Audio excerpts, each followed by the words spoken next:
안녕하세요. 오늘은 제가 직접 경험한 믿기 어려운 이야기를 들려드리려 합니다. 제 이름은 김영수입니다. 은퇴 후 조용히 살고 싶었지만 세상은 항상 계획대로만 흘러가지 않더군요. 제가 일을 시작한 곳은 도심 외곽의 작은 요양원이었습니다. 겉으로 보기에는 아담하고 평화로운 곳이었고 창밖으로는 작은 정원이 있어 어르신들이 산책을 하기에 좋았습니다. 처음에는 그저 가벼운 산책 지도나 간단한 돌봄 정도를 하는 일일 거라고 생각했습니다. 하지만 첫날부터 뭔가 이상하다는 느낌을 받았습니다. 원장님은 75세, 백발의 온화한 미소를 가진 노신사셨습니다. 어서 오세요. 오늘 하루도 즐겁게 보내시길 바랍니다. 그 미소는 따뜻했지만 뭔가 계산적인 느낌이 묻어나 있었습니다. 눈빛 한켠에는 관찰당하고 있다는 느낌이 들 정도로 날카로운 시선이 숨어 있었죠. 첫날, 제가 요양원 구석구석을 둘러볼 때였습니다. 거실 한쪽에서 어르신 몇 분이 모여 수다를 떨고 있었는데 원장님이 지나가자 갑자기 그들의 대화가 끊기고 눈길을 피했습니다. 평범한 존경심과는 다른 묘하게 긴장된 분위기였죠. 그 모습을 보고 저는 조금 이상하다고 느꼈습니다. 밤이 되어 요양원이 조용해진 시간에 저는 복도를 걸었습니다. 그러던 중 끝쪽 방에서 낮은 속삭임이 들려왔습니다. 오늘 밤 계획대로 진행합니다. 원장님 말씀대로. 목소리는 단호했고 듣는 순간 등골이 서늘했습니다. 이곳이 단순한 요양원이 아니라 무언가 더 어두운 목적이 있는 장소라는 직감이 들었습니다. 며칠 뒤 간호사 지연 씨가 저에게 조심스럽게 다가왔습니다. 선생님, 혹시 요양원에서 이상한 점 느끼신 적 있으신가요? 저는 당황하며 대답했습니다. 네, 뭐랄까. 어르신들이 원장님을 보는 눈빛이 조금 평범하지 않은 것 같아요. 지연 씨는 낮게 속삭였습니다. 선생님, 사실 원장님은 그냥 요양원 원장님이 아닙니다. 알고 보면 범죄 조직의 보스예요. 저는 잠시 말을 잃었습니다. 범죄 조직의 보스라고요? 지연 씨는 고개를 끄덕이며 이어 말했습니다. 네. 이 요양원은 조직의 은신처이자 회의 장소예요. 평범한 어르신들은 대부분 모르고 계시지만 일부 직원과 어르신들은 눈치를 챘죠. 그 말을 듣는 순간 제 머릿속은 혼란으로 가득 찼습니다. 평생 정의롭게 살아왔다고 생각했지만 지금 눈앞의 현실은 제 모든 상식을 무너뜨렸습니다. 저는 결정을 내려야 했습니다. 이 상황을 파헤쳐 볼 것인지 아니면 모른 척 평생 조용히 지낼 것인지 그 선택이 제 인생을 송두리째 바꿔놓을 줄 그때는 상상도 못했습니다. 그 이후 평온했던 은퇴 생활은 끝나고 긴장과 스릴이 가득한 나날이 시작되었습니다. 그리고 저는 그날 밤부터 요양원의 비밀을 조금씩 알아가기 시작했습니다. 한 발짝 한 발짝 다가갈수록 저는 원장님의 진짜 얼굴과 마주하게 되었죠. 그 얼굴은 상상 이상으로 냉철하고 치밀하며 동시에 누구보다도 사람을 끌어들이는 매력을 가진 존재였습니다. 제가 처음 요양원에 들어섰을 때는 단순히 평화를 찾으러 온 줄 알았습니다. 하지만 이제는 눈을 뜬 순간부터 스릴과 긴장이 제 일상이 되었고 제 생존과 정의감 그리고 인간적인 감정이 동시에 시험대에 오르게 되었죠. 지연 씨가 원장님에 대한 충격적인 사실을 털어놓은 후 저는 평소와 같은 태도를 유지하려 애썼지만 제 마음속은 이미 요양원을 보는 시선이 완전히 달라져 있었습니다.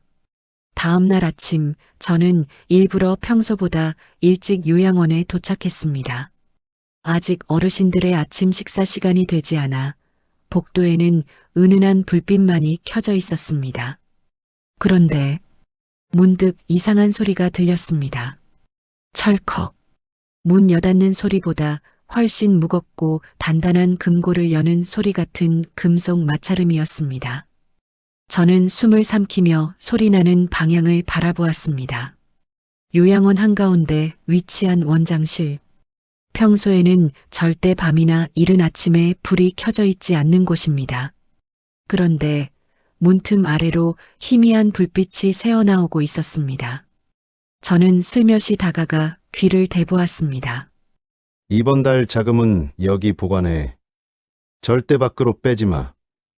예, 원장님. 회장님도 곧 도착하신다고 합니다. 원장님이 낮게 말하는 소리였습니다. 그리고 그 뒤에는 분명히 2사람 이상이 더 있었습니다. 요양원의 어둠, 그 속에서 속삭이는 그들의 대화는 제가 알고 있던 요양원이라는 안전한 이미지를 산산조각 내기 충분했습니다. 저는 숨을 죽이고 발걸음을 최대한 조심히 뒤로 뺐습니다. 그리고 마치 아무 일도 없었다는 듯 다시 복도로 돌아왔습니다. 하지만 그때부터였습니다. 원장님의 눈빛이 제가 어딜 가든 제 뒤를 따라다니기 시작한 건 아침 식사 시간이 되어 어르신들을 도와 식당으로 안내하고 있었는데 식당 입구에서 원장님이 저를 바라보고 계셨습니다. 그 눈빛은 평소처럼 온화해 보였지만 그 깊은 곳에는 경계라는 단어가 떠올랄 만큼 날카로웠습니다. 김 선생님, 요즘 적응은 잘하고 계시죠? 저는 억지로 미소를 지으며 대답했습니다. 네, 원장님. 어르신들이 워낙 잘 챙겨주셔서 즐겁습니다. 원장님은 눈을 가늘게 뜨고 제 얼굴을 유심히 살피더군요. 그래요. 요양원은 외부인의 눈에 띄지 않는 게 무엇보다 중요합니다. 가끔 처음 오신 분들은 이것저것 궁금해 하시기도 하는데, 김 선생님은 그러지 않으셨으면 합니다. 저는 숨이 멎는 줄 알았습니다. 그 말은 결국 괜히 기웃거리지 말라는 경고였습니다. 그날 오후 지연 씨가 갑자기 제 옆을 스치듯 지나가며 작은 쪽지 하나를 제 손에 쥐어주고는 아무 일도 없었다는 듯 다른 직원들과 대화를 이어갔습니다. 저는 쪽지를 몰래 펴보았습니다. 오늘 밤 11시 창고 옆 쓰레기 배출구에서 보자. 절대 누가 따라오지 않게 주의하세요. 제 심장은 다시 뛰기 시작했습니다. 그날 밤 11시 요양원 뒷마당의 어둠은 마치 들어오지 말라고 몸 전체로 경고하는 듯 했습니다. 저는 후레쉬도 켜지 않은 채 조심스럽게 발걸음을 옮겼습니다. 하지만 저보다 먼저 와 있던 사람은 지연 씨가 아니라 누군가의 그림자였습니다. 저는 문득 몸을 굳혔습니다. 그림자 속의 남자가 천천히 저를 향해 걸어왔습니다. 김 선생님이시죠? 목소리는 낮았고 익숙한 목소리도 아니었습니다. 그 순간 뒤에서 갑자기 쨍하는 소리와 함께 불빛이 켜졌습니다. 선생님, 뒤로 물러서세요. 지연 씨였습니다. 손에는 작은 철제 파이프가 들려 있었습니다. 이 사람 원장님 조직원입니다. 어서 들어가요. 지연 씨는 제 손을 잡고 어둠 속으로 뛰기 시작했습니다. 뒤쪽에서 남자의 발소리가 우리를 뒤쫓아왔습니다. 저는 숨이 턱까지 차올랐지만 지연 씨는 절대 멈추지 않았습니다. 우리는 요양원 뒤쪽 창고로 뛰어들어 문을 닫았습니다. 그 안은 매우 좁고 어두웠지만 그만큼 숨기 좋았습니다. 지연 씨는 숨을 몰아쉬며 말했습니다. 선생님, 이제 더 이상 숨기면 안 되겠어요. 여기서 벌어지는 일 더 이상은 혼자 알고 있으면 위험합니다. 그러고는 본격적으로 이야기를 시작했습니다. 원장님 실제 이름은 한도연입니다. 그리고 20년 전까지 조직폭력배 청운파의 두목이었어요. 저는 말을 잃었습니다. 그런 분이 요양원으로? 예. 겉으로는 은퇴한 것처럼 보이지만 사실은 아니에요. 이 요양원은 은신처, 재정관리 장소, 조직원 통제 장치, 그리고 필요할 때는 회의 장소가 됩니다. 지연 씨는 말을 이었습니다. 특히 선생님 오시기 며칠 전 큰일이 하나 있었어요.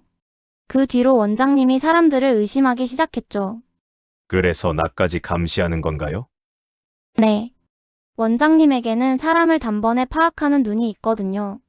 선생님은 평범해 보이지만 너무 관찰력이 좋으세요. 그게 원장님 눈에는 위험 요소로 보일 수 있어요. 저는 그동안 원장님이 저를 바라보던 눈빛을 떠올렸습니다. 마치 사람 속을 들여다보는 듯한 차갑고 날카로운 시선. 지연 씨는 잠시 주위를 살피고는 창고 바닥을 가리켰습니다. 선생님, 믿기 힘드시겠지만 이 아래에 비밀 통로가 있어요. 저는 순간 몸이 굳었습니다. 비밀 통로? 이 통로는 오래전 건물을 리모델링할 때 원장님이 직접 지시해 만든 곳이에요. 조직원들이 드나들거나 중요한 물건을 옮길 때 사용하죠. 말이 끝나기도 전에 바닥의 한 부분이 툭 하고 들렸습니다. 지연 씨가 조용히 바닥 패널을 열었습니다. 그 아래에는 깊은 어둠 속으로 이어진 계단이 보였습니다. 이 안에는 원장님의 진짜 비밀들이 있습니다. 지연 씨는 저를 보며 말했습니다. 하지만 지금은 들어가면 안 돼요. 우린 아직 준비가 안 됐어요. 그때였습니다. 갑자기 밖에서 여러 명의 발자국 소리가 들렸습니다.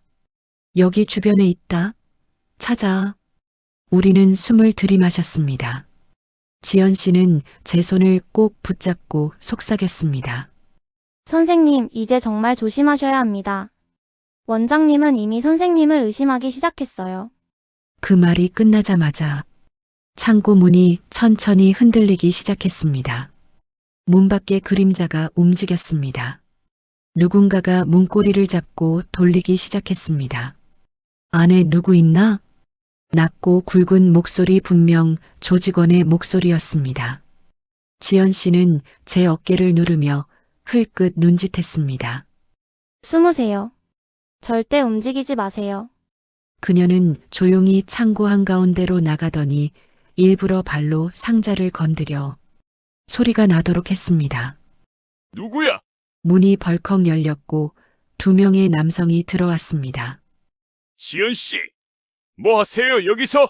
쓰레기 분류하다가 넘어졌어요. 왜요? 지연 씨는 태연한 척 웃었습니다. 하지만 그 뒤로 보이는 조직원들의 눈빛은 예사롭지 않았습니다. 한 남자가 주변을 둘러보며 말했습니다. 방금 이 근처에서 누가 달아나는 게 보였어. 혹시 혼자였어요? 지연 씨는 살짝 눈을 깜빡이며 답했습니다.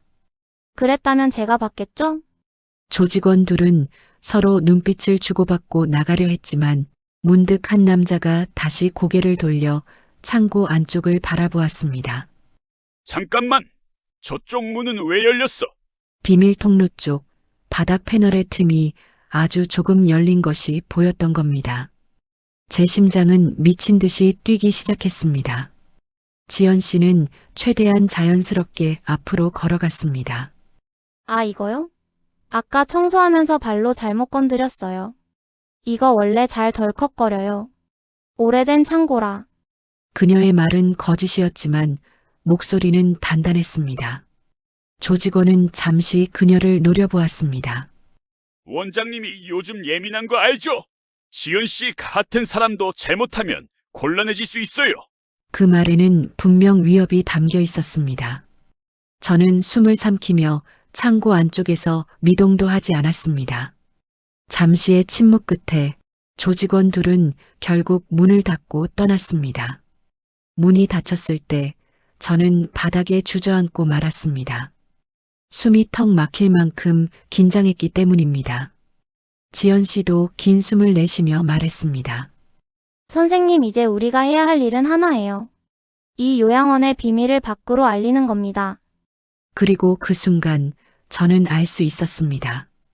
이제 단순히 도망치는 문제가 아니라 이곳에서 벌어지는 진짜 악을 막아야 한다는 것. 그날 이후 제가 이곳에서 보게 될 진실은 제가 상상한 어떤 범죄보다도 훨씬 거대하고 잔혹한 것이었습니다. 창고에서 있었던 일이 도저히 잊히지 않은 채로 저는 다음 날 아침 요양원 복도로 들어섰습니다. 그런데 공기가 달랐습니다. 말로 설명하기 어려운 묘한 긴장감이 요양원 전체를 감싸고 있었습니다. 식당으로 들어가는 순간 어르신 몇 분이 제 얼굴을 보고 갑자기 대화를 멈추는 것만 봐도 알 수 있었죠. 저는 그 조용한 정적이 더 무서웠습니다. 마치 모두가 알고 있지만 말하지 않는 숨겨진 위험을 담은 공기였습니다. 원장님은 식당 중앙 테이블에 앉아 차를 마시고 계셨습니다. 늘 그랬던 것처럼 온화한 미소였지만 그날은 그 미소가 이상하게 어두워 보였습니다. 김 선생님, 오늘은 많이 피곤해 보이네요. 저는 억지로 웃으며 고개를 숙였습니다. 어르신들을 돌보느라 조금 바빴습니다. 그래요 하지만 요즘은 잠을 충분히 자는 게 좋겠습니다. 건강은 잃고 나서야 그 소중함을 깨닫게 되거든요. 그 말은 곧바로 제 목을 조여오는 경고처럼 들렸습니다. 원장님이 저를 의심하고 있음이 분명했습니다. 그날 오후 2층 복도에서 휠체어를 밀고 산책시키던 중 원장님이 가장 아끼던 어르신 중 한 분이 제 손을 급히 잡았습니다. 쉔, 말하지 말아요. 이리 조금만 가까이 오시오. 저는 놀랐지만 몸을 기울였습니다. 그 어르신의 손은 차갑고 떨리고 있었습니다. 원장이 뭔가 꾸미고 있어요. 오늘 밤 회의가 있다고 들었어요. 저는 심장이 벌컥 뛰기 시작했습니다. 어르신 그걸 어떻게 들으셨나요? 나이 먹으면 귀만 밝아져요. 아무도 내가 듣고 있는 줄 모르죠. 오늘 밤 10시 원장실 뒤쪽 비밀방에서 모인대요. 저는 그 순간 오싹한 전율이 등에 내려앉는 걸 느꼈습니다. 말할 수 있는 사람은 자네밖에 없어서 조심하게. 어르신은 그렇게 말하고는 금세 아무 일도 없던 듯 멀리 허공을 바라보았습니다. 저는 깊게 숨을 들이마셨습니다. 지연 씨가 말했던 비밀 통로, 금고, 조직원들, 그 모든 것이 하나로 이어지고 있었습니다. 퇴근 시간이 다가오자 지연 씨가 제게 슬쩍 다가왔습니다. 선생님, 오늘 밤 움직여야 합니다. 저는 그녀가 이미 모든 걸 알고 있음을 느꼈습니다. 어르신에게 들었습니다. 회의가 있다고. 지연 씨는 주변을 확인한 뒤 낮게 말했습니다. 그 회의 단순한 게 아니에요. 최근 경찰 수사를 피하기 위해 자금을 급하게 옮긴다는 얘기가 있어요. 그리고 그 자금이 바로 이 요양원 지하에 있다는 소문이 있어요. 저는 입술이 마르는 걸 느꼈습니다. 그럼 우리가 해야 할 일은 지연 씨는 한 장의 작은 메모를 제 손에 건넸습니다. 거기엔 간단한 동선이 적혀 있었습니다. 9시 40분 직원들 퇴근한 직후 2층 창고 앞에서 합류. 9시 47분 비밀 통로 진입. 10시 원장실 뒤 비밀방 회의 도청. 저는 경악스러웠습니다. 도청을 한다고요? 우리가 뭔가 조치를 취하려면 증거가 필요해요. 원장님은 조직원들을 이곳에 숨겨놓고 거액 자금을 움직이고 있어요. 그걸 녹취만 해도 경찰은 즉각 움직일 수 있어요. 그녀의 눈빛은 단단했습니다. 저 역시 도망칠 수 없는 상황임을 느꼈습니다. 밤 9시 40분. 요양원 건물은 이미 고요했습니다. 직원들은 모두 퇴근했지만 몇몇 조직원들이 어둠 속을 어슬렁거리는 모습이 보였습니다. 저와 지연 씨는 복도 끝에서 조용히 만나 곧바로 창고로 향했습니다. 지연 씨는 바닥 패널을 열며 말했습니다. 선생님, 겁먹지 마세요. 아직은 돌이킬 수 있어요. 저는 단단히 고개를 끄덕였습니다. 그리고 우린 어둠 속으로 내려갔습니다. 지하 통로는 습하고 차갑고 벽에는 오래된 콘크리트 냄새가 가득했습니다. 천장에는 작은 조명등만 곳곳에 달려 있어 긴 복도가 마치 끝없는 터널처럼 보였습니다. 그곳을 걸을 때 제 발걸음 소리가 너무 크게 울리는 것 같아 숨조차 참아가며 움직였습니다. 저쪽입니다. 지연 씨가 앞서며 손짓했습니다. 통로 끝에는 낡은 철문이 있었고 그 문을 열자 또 다른 좁은 공간이 나왔습니다. 그 공간의 벽 너머가 바로 원장실 뒤 비밀방이라 했습니다. 지연 씨는 이어폰과 작은 녹음기를 꺼냈습니다. 벽체가 얇아서 반대편 소리가 잘 들려요. 마이크만 붙여두면 됩니다. 저는 떨리는 손으로 마이크를 벽에 붙였습니다. 그리고 저희는 숨을 죽이고 기다렸습니다. 잠시 후 반대편에서 발소리가 들리기 시작했습니다. 여러 명의 남자들이 방에 들어왔습니다. 다 모였나? 낯익은 원장님의 목소리. 그 순간 저와 지연 씨는 서로 눈을 마주쳤습니다. 녹음기는 정확히 작동 중이었습니다. 회의는 곧 시작되었습니다. 지난달 문제됐던 자금은 모두 옮겼습니다. 경찰 수사는 일단 중단된 것 같습니다. 그렇지 않습니다. 낯선 목소리가 말했다. 내부 제보자가 있다는 얘기가 있습니다. 누군가 이곳의 정보를 밖으로 흘리고 있다는. 저는 등골이 서늘해졌습니다. 원장님이 말을 이어갔습니다. 우리는 항상 그래왔든 내부 배신자를 절대 용서하지 않는다. 필요하면 조용히 없애야 한다. 순간 제 숨이 멎는 듯 했습니다. 지연 씨도 눈빛이 굳어 있었습니다. 원장님 목소리가 다시 들렸습니다. 특히 새로 들어온 직원들 하나하나 다시 검증해 보겠다. 그 말은 분명 저를 가리키고 있었습니다. 회의가 계속되는 중 갑자기 방 안에서 작은 비명이 들렸습니다. 원장님. CCTV가 무언가 이상합니다. 무슨 말인가? 지하 통로 쪽 누가 움직인 흔적이.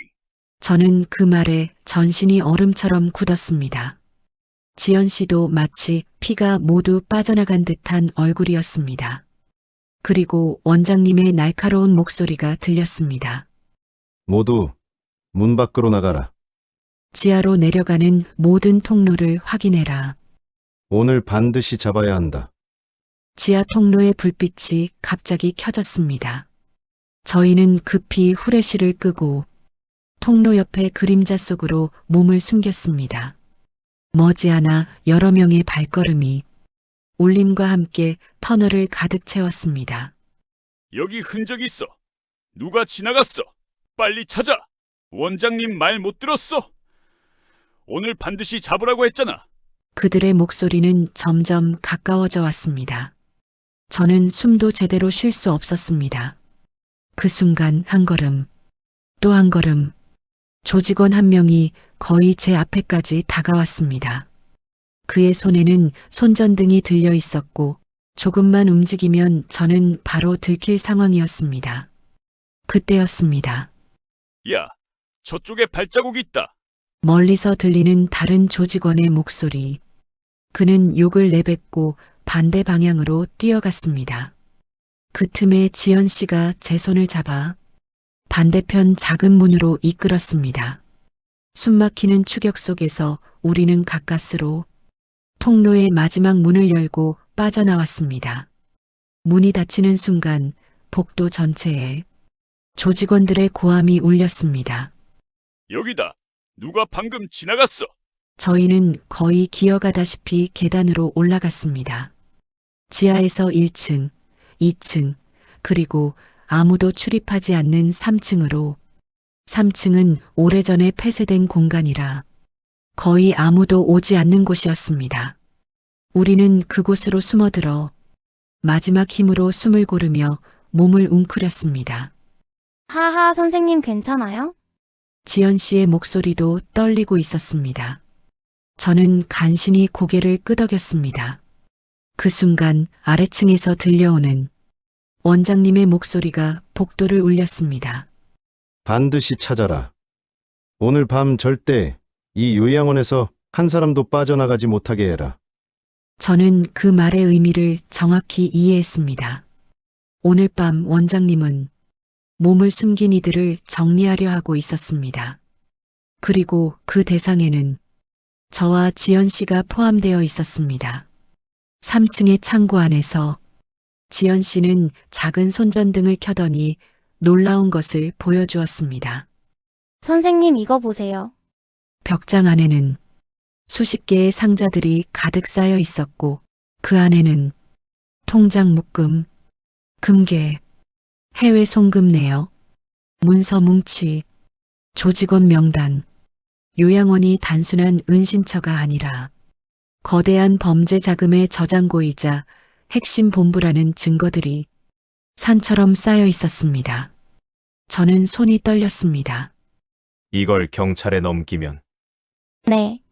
원장님은 끝날 겁니다. 지연 씨는 제 눈을 똑바로 보며 말했습니다. 하지만 그 전에 우리가 잡히면 끝나는 건 우리예요. 그 순간 아래층에서 조직원들의 부서지는 듯한 발걸음 소리가 들려왔습니다. 3층 확인해. 3층에서 소리 들렸어.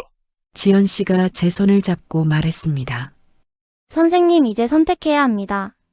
도망칠지 아니면 맞서 싸울지. 저는 깊게 숨을 내쉬었습니다. 그리고 깨달았습니다.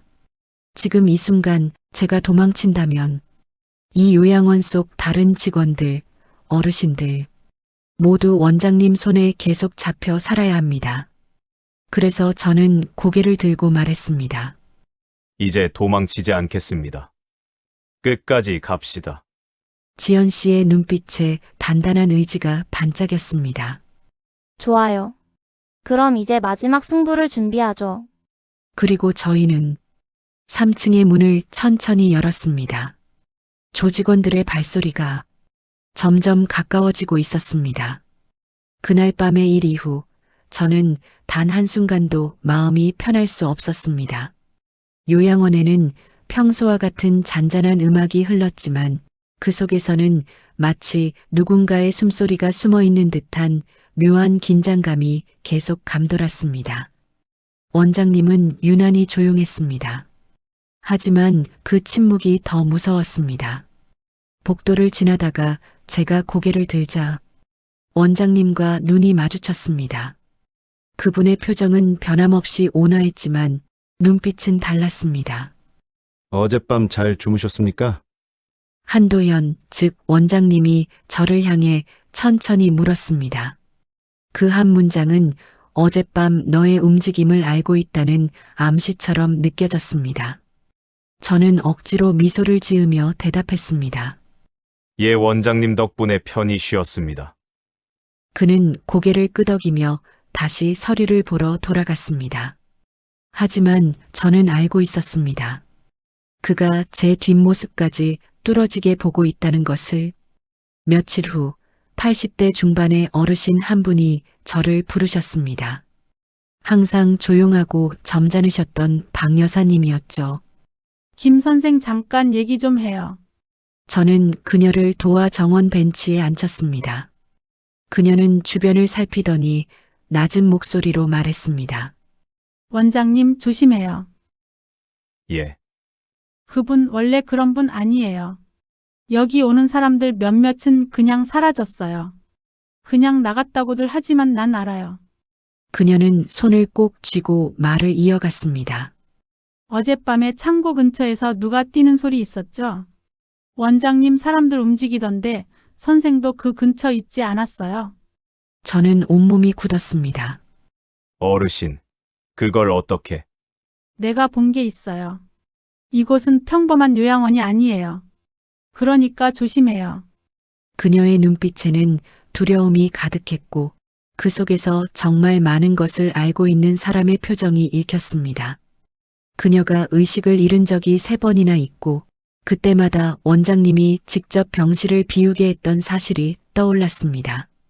혹시 어르신, 원장님과 무슨 일이 있으셨습니까? 박 여사님은 손등을 떨며 말했습니다. 난 그 사람의 과거를 알아요. 너무 많이 봤어요. 그 말이 끝나기도 전에 요양원 확성기에서 원장님의 목소리가 들려왔습니다. 김 선생님, 원장실로 잠시 와 주시죠. 박 여사님은 제 손을 꽉 붙잡고 속삭였습니다. 절대 혼자 들어가지 마요. 그 순간 저는 이 사연이 단순한 요양원 그 이상의 이야기임을 직감했습니다. 문을 열자 원장님은 창밖을 바라보고 있었습니다. 그 뒤엔 조직원 2명이 서 있었습니다. 김 선생님, 그가 돌아보지도 않은 채 말을 이어갔습니다. 요즘 무슨 걱정 있으십니까? 저는 침착하려 애쓰며 대답했습니다. 아닙니다. 어르신들 케어하느라 바쁘다 보니 조금 피곤해서. 원장님은 서류를 내려놓으며 저를 응시했습니다. 피곤한 사람이 밤 11시에 밖을 돌아다닐 수 있을까요? 심장이 순간 멎는 것 같았습니다. 그게 무슨? 어젯밤 창고 주변에서 누가 뛰어가는 모습이 있었다고 합니다. 김 선생님 아닙니까? 그의 눈빛은 마치 내가 거짓말하는지 정확히 알고 있다라고 말하는 듯 했습니다. 저는 숨을 고르고 되물었습니다. 그걸 왜 저에게? 원장님은 그제야 부드럽게 미소 지었습니다. 요양원은 조용해야 하지 않습니까? 괴한이 들어왔을 수도 있고, 우리는 직원들 안전을 늘 확인해야죠. 그 말은 단순한 안전 확인이 아니라 너를 감시하고 있다는 선언이었습니다. 그는 가까이 다가와 제 어깨를 툭 치며 말했습니다. 김 선생님, 항상 우리 요양원을 위해 최선을 다해 주셔야 합니다. 그가 나가라고 손짓하길래 저는 고개 숙여 인사하고 나왔습니다. 하지만 문이 닫히는 순간 원장님의 낮은 목소리가 들렸습니다. 저 사람부터 확인해. 확신했다. 이제 나는 관찰 대상이 아니라 원장님이 직접 감시하는 1순위 위험 인물이 된 것이다. 그날 저녁 지연 씨가 제 방문을 두드렸습니다. 선생님 지금 얘기해야 할 게 있어요. 그녀는 불안에 떨고 있었습니다. 선생님 사실 박 여사님, 그분은 원장님의 옛 조직이랑 깊은 연관이 있어요. 어르신이요. 네. 박 여사님 아들이 예전에 청운파의 돈을 관리하던 회계 담당자였어요. 그리고 7년 전 그 아들이 갑자기 사라졌어요. 저는 놀라서 눈을 크게 뜨고 말했습니다. 혹시 원장님이? 그럴 가능성 높아요. 박 여사님은 그걸 거의 확신하고 있어요. 당시 사건을 조사하던 수사관도 이유 없이 발령이 바뀌고 사건 기록도 삭제된 상태. 그리고 그 뒤에 원장님은 조용히 이 요양원을 은퇴 후 쉼터라며 열었습니다. 지연 씨는 계속 말했습니다. 선생님, 이제 우리는 선택해야 해요. 정말 이 사실을 밖으로 알릴 건지, 아니면 그냥 이곳에서 평생 모른 척하며 지낼 건지. 하지만 제 대답은 이미 정해져 있었습니다. 전 그냥 모른 척하며 살 수는 없습니다. 지연 씨는 고개를 끄덕였습니다. 그렇다면 지금부터 정말 위험해질 거예요. 원장님은 이미 선생님을 의심하고 있어요. 그녀는 숨을 깊게 들이켰습니다. 그리고 저도 사실 선생님께 말 못한 게 있어요. 지연 씨는 눈을 내리깔았습니다. 몇 달 전 원장님이 조직원들 둘을 지하 통로로 데려갔어요. 저는 우연히 그 모습을 봤고 몰래 뒤를 따라갔어요. 그녀는 손을 떨며 말을 이어갔습니다. 지하 통로 끝에서 두 사람 중 한 명이 무릎 꿇고 있었어요. 그리고 원장님이 말했어요. 넌 이제 필요 없다. 그녀는 입술을 깨문 뒤 속삭였습니다. 총성은 들리지 않았어요. 하지만 다음날 그 직원은 이곳에서 사라졌어요. 퇴사했다고 하지만 저는 알아요. 그날 이후 본 사람이 아무도 없어요. 저는 숨조차 쉬기 힘들었습니다. 3개월 전 한 직원이 갑자기 퇴사했다는 이상한 이야기는 들었지만 그게 진짜 사라진 거였다는 사실을 그때서야 이해했습니다. 지연 씨는 제 손을 잡았습니다. 우린 혼자서는 이길 수 없어요. 박 여사님과 함께 증거를 찾아야 해요. 그녀의 목소리는 절박했고 저도 그녀의 손을 꽉 잡았습니다. 어디에 있는지 아시나요? 그 증거. 그녀는 천천히 고개를 끄덕였습니다. 네. 비밀 통로 깊숙한 곳 금고 속에 있어요. 그 금고에는 원장님이 숨겨놓은 모든 범죄 기록이 들어있어요. 그리고 낮게 속삭였습니다. 선생님, 오늘 밤 들어갑니다. 그 말이 떨어진 순간 제 마음속에는 두려움 대신 각오가 하나씩 자리 잡기 시작했습니다. 밤 일시 요양원 복도는 마치 죽은 듯 조용했습니다. 지연 씨, 박 여사님, 그리고 저 셋은 작은 간이 회의실에서 마지막 준비를 했습니다. 지연 씨는 작은 열쇠를 제게 건넸습니다. 이건 지하 통로로 가는 천문 열쇠예요. 원래 직원들은 모르는 문인데 제가 몰래 복사해 둔 거예요. 박 여사님은 낮은 목소리로 말했습니다. 통로 안에 CCTV 있어요. 하지만 몇 군데는 오래돼서 작동 안 해요. 그 부분을 잘 이용해야 해요. 저는 그녀의 손을 잡았습니다. 어르신 위험할 수도 있습니다. 이렇게까지 하셔야만. 그녀는 제 손등을 두드렸습니다. 그 사람 원장님은 내 아들을 데려간 사람이야. 난 그냥 죽기 전에 진실을 세상에 남기고 싶어. 그 말에 저는 더 이상 묻지 않았습니다. 우리는 창고로 향했습니다. 문을 조용히 닫고 바닥 패널을 열었습니다. 어둠 속으로 이어진 계단이 길게 뻗어 있었고 습하고 차가운 공기가 위로 올라왔습니다. 저는 후레쉬를 켜고 아래를 비췄습니다. 제가 먼저 내려가겠습니다. 계단을 내려가는 동안 천장에서 떨어지는 물소리와 내 발걸음 소리만이 울렸습니다. 지하 통로는 생각보다 넓었습니다. 벽에는 오래된 회색 벽돌이 빽빽하게 쌓여 있었고 곳곳에 작은 조명이 희미하게 깜빡이고 있었습니다. 지연 씨가 앞쪽을 가리켰습니다. 저기 왼쪽 문. 그 안에 금고가 있어요. 우리는 조심스럽게 다가갔습니다. 문을 열자 좁은 방 안에는 책상 하나와 큰 철제 금고가 있었습니다. 금고는 무려 지문인식 번호키 열쇠, 3중 잠금이 걸려 있었습니다. 제가 속삭였습니다. 이걸 어떻게? 지연 씨는 작은 USB를 꺼냈습니다. 예전에 원장님 몰래 보안 시스템을 우회하는 프로그램을 만들었어요. 그때는 혹시 몰라서 만든 건데 이제 쓸 때가 된 거죠. 그녀는 USB를 금고 측면 패널에 연결했습니다. 지문 대신 우회. 번호키 30초 내 자동 해독. 곧 열릴 거예요. USB의 불빛이 깜빡이며 빠르게 깨어났습니다. 그러나 바로 그 순간 지하 통로 끝에서 무거운 발소리가 울렸습니다.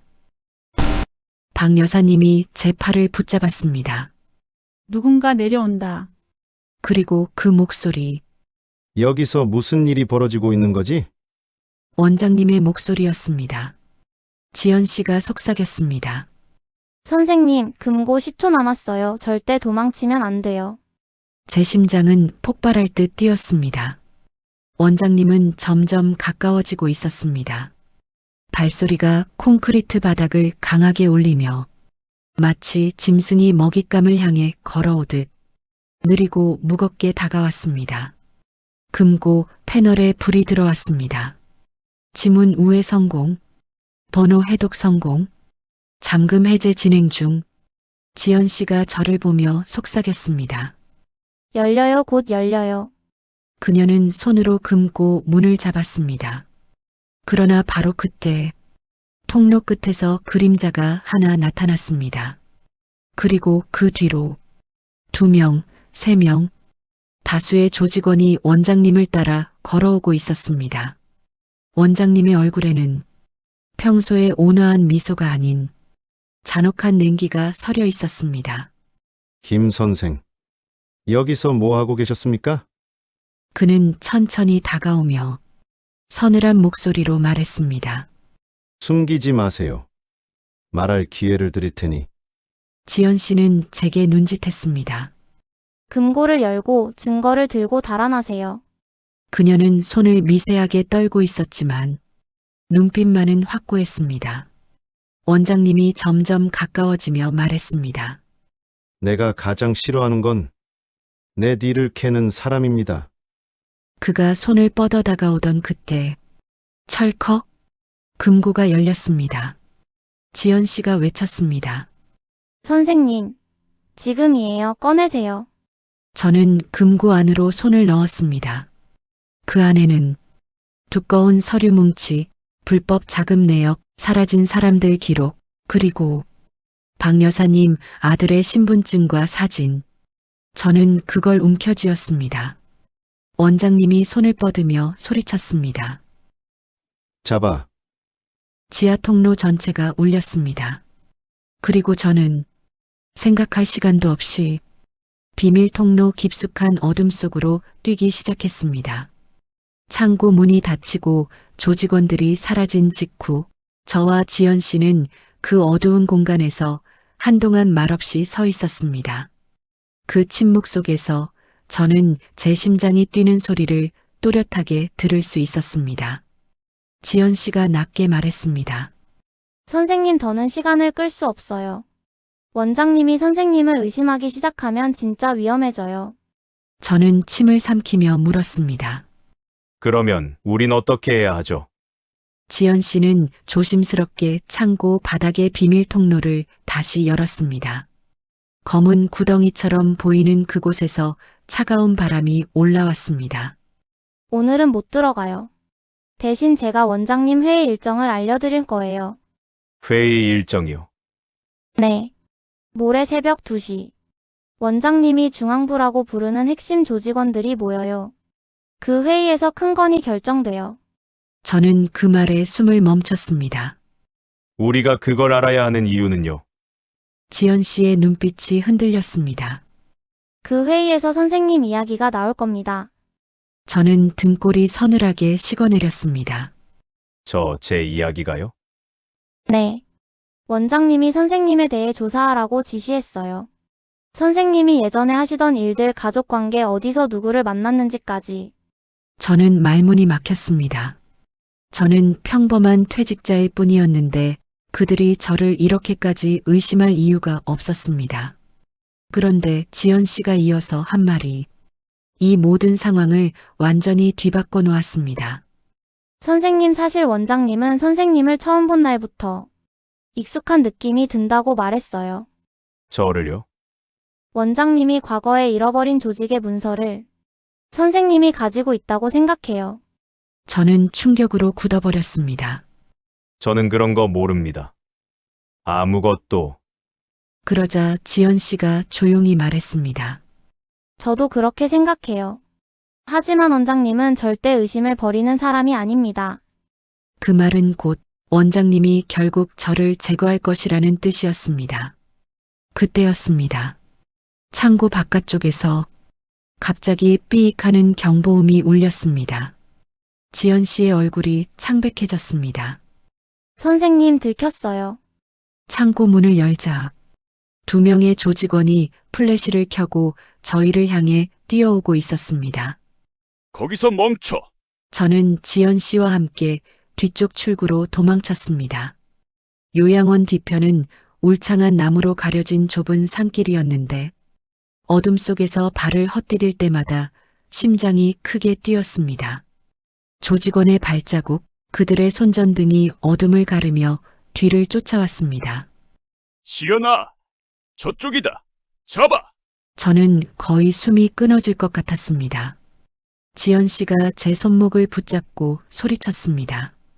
선생님, 따라오세요. 요양원 안쪽에 비밀 출입구가 또 하나 있어요. 우리는 숨이 턱까지 차오른 상태로 산길을 내달렸습니다. 뒤에서 펄럭이는 조직원의 옷자락 소리가 가까워지고 있었습니다. 저기로. 지연 씨가 가리킨 방향은 요양원 외곽 펜스 아래의 작은 배수로였습니다. 허리를 숙이면 간신히 들어갈 수 있을 정도의 좁은 공간. 여기로 들어가요. 우리는 배수로 안으로 몸을 구겨 넣었고 그 순간 조직원의 발이 바로 배수로 앞에 멈췄습니다. 여기 어디로 갔어? 빛을 비춰봐. 손전등 빛이 배수로 입구를 훑쳤습니다. 저는 숨도 제대로 못 쉬고 몸을 웅크렸습니다. 그때 지연 씨가 제 귀에 속삭였습니다. 선생님 지금 숨 내쉬면 들켜요. 저는 입을 막고 떨리는 몸을 억지로 고정했습니다. 몇 초가 몇 분처럼 느껴지던 순간 다른 조직원이 외쳤습니다. 저쪽으로 갔다. 뒤쪽 언덕으로 올라간 것 같아. 가자. 발자국 소리가 멀어져 갔고 배수로 안은 다시 조용해졌습니다. 지연 씨는 그제야 숨을 크게 내쉬며 말했습니다. 여기서 나오지 마세요. 잠잠해질 때까지 기다려야 해요. 그 배수로 안 차가운 물이 흐르는 바닥 위에서 저는 내내 떨었습니다. 그리고 그 흔들리는 어둠 속에서 하나의 질문이 머릿속을 떠나지 않았습니다. 도대체 원장님은 왜 나를 노리는가? 나는 그들과 아무 관련도 없는데. 하지만 저는 그 이유를 곧 알게 됩니다. 그 이유는 제가 평생 몰랐던 한 사람과 깊게 연결되어 있었기 때문입니다. 밤이 깊어갈 무렵 우리는 배수로를 빠져나와 조용히 요양원 후문으로 돌아왔습니다. 요양원은 평소처럼 고요해 보였지만 공기에는 긴장과 불안이 가득했습니다. 지연 씨는 조용히 말했습니다. 선생님 오늘은 절대 숙소에 가지 마세요. 원장님이 지금 조직원들을 풀어놓고 선생님을 찾고 있어요. 그럼 저는 어디로 가야 하죠? 어르신들 방 중 한 곳으로 가요. 원장님도 쉽게 뒤지지 못하는 방이 있어요. 그녀가 이끄는 곳은 요양원 가장 깊숙한 곳의 특별실이었습니다. 문을 열자 침대 옆에 앉아있던 한 어르신이 우리를 바라보았습니다. 누구요? 평범한 할머니처럼 보였지만 그 눈빛은 날카로웠습니다. 지연 씨가 낮게 말했습니다. 할머니 도와주세요. 이분은 원장님에게 쫓기고 있어요. 할머니는 잠시 저를 응시하더니 천천히 입을 열었습니다. 그런 일이라면 여기 들어오세요. 나도 원장님에게 빚이 있어요. 그 말이 이상하게 들렸습니다. 빚이요? 할머니는 깊은 숨을 들이쉬며 말했습니다. 원장놈이 내 아들을 죽였어요. 방 안의 공기가 얼어붙었습니다. 저는 말했습니다. 왜 그런 일을? 할머니는 떨리는 목소리로 대답했습니다. 내 아들이 원장님의 조직 탈퇴를 도와주려다. 들켜서 죽었어요. 그 뒤부터 나는 항상 감시당하며 살았지. 저는 숨이 막혔습니다. 선생님, 이런 이야기 처음 들으셨죠? 저는 고개를 끄덕였습니다. 할머니는 제 손을 꼭 잡으며 말했습니다. 그 사람은 변한 적이 없어요. 겉으론 온화한 노인처럼 보이지만 속은 지금도 범죄 보스 그대로입니다. 지연 씨가 말을 이었습니다. 할머니는 원장님이 만든 은신처 통로를 알고 계세요. 50년 동안 이 요양원에서 살았으니까요. 할머니는 낮게 속삭였습니다. 내가 그 길을 알려주마. 그래야 그놈을 끝낼 수 있다. 저는 그 말에 온몸이 떨렸습니다. 원장님을 끝낸다. 그 말은 곧 우리가 반격을 시작한다는 뜻이었습니다. 다음 날 새벽, 할머니는 저와 지연 씨를 요양원 깊숙한 곳에 오래된 창고로 데려갔습니다. 이쪽으로 와요. 이 문 뒤에 원장놈이 감추고 있는 모든 게 있어요. 그녀가 열어준 문은 벽면에 가려져 있어 평소에는 찾을 수도 없는 곳이었습니다. 문을 열자 차가운 공기와 함께 계단이 아래로 끝없이 내려가고 있었습니다. 지연 씨가 손전등을 켜고 내려가기 시작했습니다. 계단 아래에는 낡은 벽돌로 만든 통로가 이어져 있었고 벽에는 오래된 감시 카메라가 달려 있었습니다. 여긴 뭐 하는 곳이죠? 제가 묻자 지연 씨가 답했습니다. 조직의 비밀 밀실이에요. 원래는 불법 자금과 조직 문서, 그리고 처리해야 하는 사람들을 가두던 곳이죠. 저는 몸이 굳었습니다. 그럼 지금도 사용하나요? 그녀는 고개를 끄덕였습니다. 종종요. 통로 깊숙한 곳까지 걸어가자 커다란 철문이 나타났습니다. 할머니가 속삭였습니다. 저 안에 원장놈의 진짜 금고가 있어요. 금고요? 그렇지. 거기엔 그놈의 범죄 기록, 그리고 조직원 명단까지 다 들어있어. 저는 숨을 삼켰습니다. 그걸 찾으면 원장님을 잡을 수 있다는 거군요. 맞아요. 문제는 그 금고는 그냥 열리지 않아요. 할머니는 떨리는 손으로 작은 종이 쪼가리를 제게 건넸습니다. 이건 내 아들이 죽기 전에 남긴 메모요. 원장놈의 금고 번호.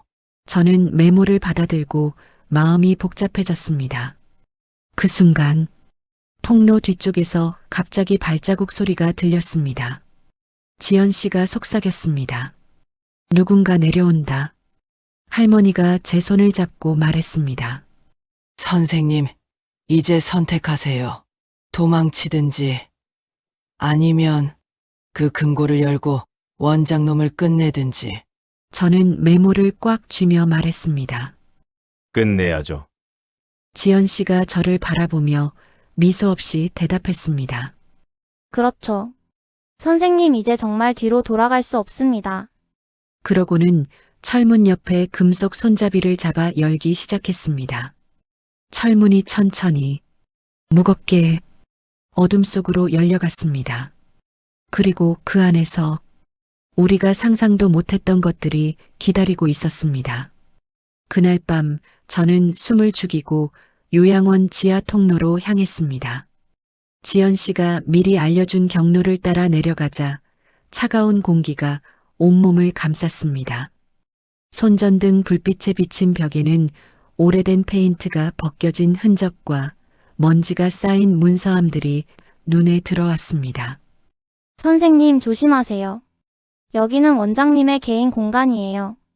이 안에 들어간다는 건 굉장히 위험한 일이에요. 지연 씨의 목소리에 긴장감이 배어 있었지만 저는 이미 마음을 굳혔습니다. 이곳에서 무슨 일이 벌어지고 있는지 반드시 확인해야 했습니다. 깊은 통로 끝 거대한 금고 앞에 다다랐습니다. 문 앞에는 원장님의 조직원 한 명이 서 있었고 눈치를 살피는 듯 했습니다. 하지만 지연 씨가 미리 준비한 함정을 이용해 그를 조용히 유인할 수 있었습니다. 그 순간 저는 금고를 열기 위해 준비해온 작은 도구를 꺼냈습니다. 이 안에 모든 진실이 들어있겠죠? 손이 떨렸지만 심장은 뛰고 있었습니다. 금고 문이 열리자 오래된 서류와 봉투들이 쏟아졌습니다. 조직의 재정 자료, 거래 내역, 그리고 원장님의 지시 기록까지. 이 모든 것이 이 요양원의 진짜 목적과 범죄의 실체를 보여주고 있었습니다. 그때 뒤에서 발걸음 소리가 들렸습니다.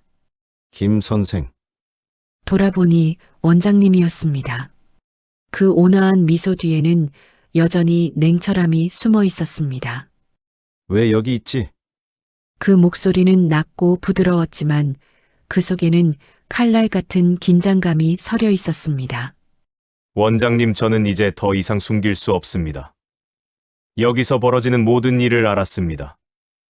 저는 떨리는 손으로 금고한 서류들을 가리켰습니다. 그 순간 원장님의 얼굴에서 그동안 감춰왔던 진짜 표정이 드러났습니다. 친절한 원장이 아닌 상대를 압도하는 범죄 조직의 보스? 그분은 한 걸음 다가오며 낮게 말했습니다.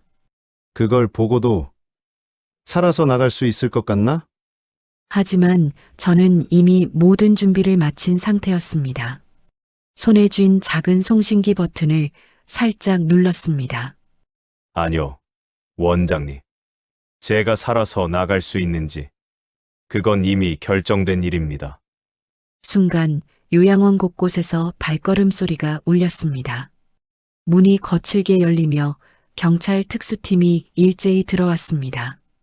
지연 씨가 앞장서서 소리쳤습니다. 원장님 움직이지 마세요. 모든 증거 확보됐습니다. 원장님의 표정이 잠시 굳더니 저를 보며 씁쓸하게 웃었습니다. 김 선생. 처음부터 알고 있었군. 아닙니다. 저는 마지막까지 믿고 싶었습니다. 원장님은 더 이상 저항하지 않았습니다. 오래 숨겨왔던 삶을 내려놓듯 조용히 손을 들었습니다. 그리고 경찰에게 연행되어 나가면서 저에게 마지막으로 말했습니다. 김 선생. 덕분에 끝낼 수 있었소. 고맙소. 그 말은 전혀 예상하지 못한 그러나 분명한 인간의 목소리였습니다. 원장님이 체포된 뒤 요양원은 철저한 조사를 거쳐 정상 운영으로 돌아갔습니다. 그동안 두려움 속에 지내던 어르신들도 안도의 한숨을 내쉬었습니다. 저는 지연 씨와 함께 서류들을 정리하며 그날을 떠올렸습니다. 지연 씨가 미소 지으며 말했습니다. 정말 대단하세요, 김 선생님. 이 모든 일을 밝혀낸 분이잖아요. 저는 고개를 젓고 조용히 대답했습니다. 아닙니다.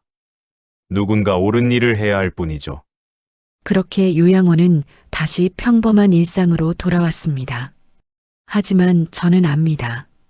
그 평범함이 얼마나 소중한 것인지, 그리고 한 사람의 용기가 얼마나 많은 것을 바꿀 수 있는지, 이 사연을 듣고 계신 여러분께도 말씀드리고 싶습니다. 어떤 진실이든 결국 드러나게 되어 있습니다. 그리고 옳은 선택을 하는 순간, 가장 강한 사람은 바로 우리 자신입니다.